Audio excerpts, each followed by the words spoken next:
राधे राधे. कशात सगळे?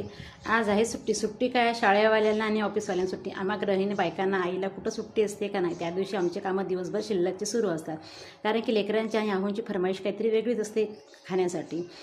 त्या दिवशी बाईचे पप्पा घरी नव्हते, त्यामुळे त्यांनी काही पुलाव खाल्ला नव्हता. मग त्यांची इच्छा होती की आज मस्तपैकी पुलाव बनव. त्यांच्यासाठी पुलाव करायला घेतला होता आणि मी एक रेसिपी पाहिली होती यूट्यूबवर. दुधीच्या दाण्याचे पराठे खूप छान केले होते. आता माझं डोकं थोडंसं लावलं मी, त्याच्यामुळे थोडंसं पनीर वगैरे किसून टाकलं.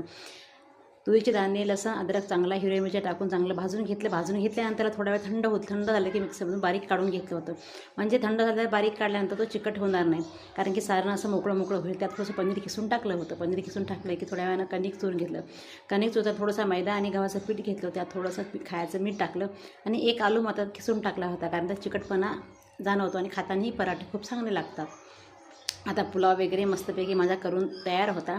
वासही खूप छान होता. आज पुलाव मी बटरमध्ये केला होता. आता आता झालं की उद्याच्या नाश्त्याची तयारी. इडली आणि डोसा करायचा होता. मग काय, उन्हामध्ये थंडीचे दिवस असल्यामुळे उन्हामध्ये उडीद डाळ आणि तांदूळ नेऊन ठेवले. तोपर्यंत थोडासा रिलॅक्स करत होते. लगेच बाईचा थोडासा होमवर्क घेतला. तर बाईचे पेपर सुरू होणार, तर बाईचा अभ्यासही बसून घ्यावाच लागतो. मग काय पराठे करायला घेतले. तर बाई म्हणजे उल्हासानं विचारत होती आज काय स्पेशल. बाईला सांगितलं. मग तिच्या आवडीचा मेनू पाहिला की बाईला खूप छान वाटलं. सारण पोळी लाटून टाकून घेतल्या. मग थोडंसं चीज किसून टाकलं होतं. पराठे असे चौकोनी करून घेतली होती. खरंच खूप चांगले आणि खूप टेस्टी पराठे म्हणजे वास वगैरे खूप चांगला येतात. टेस्टी तर झाले असणार, कारण की एवढं जीवलग आणि प्रेमाने एका आईने केल्यानंतर कोणता पदार्थ बिघडला असं कधीच होत नाही.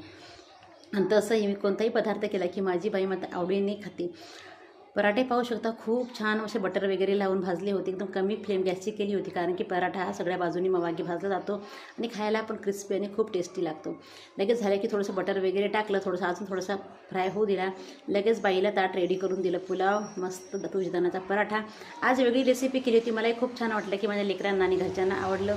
एका गृहिणीचं खरंच सुख तिच्या घरच्यांनी पोटभर खाल्ल्यानंतर होतं. असा होता ब्लॉग. कसा वाटा नक्की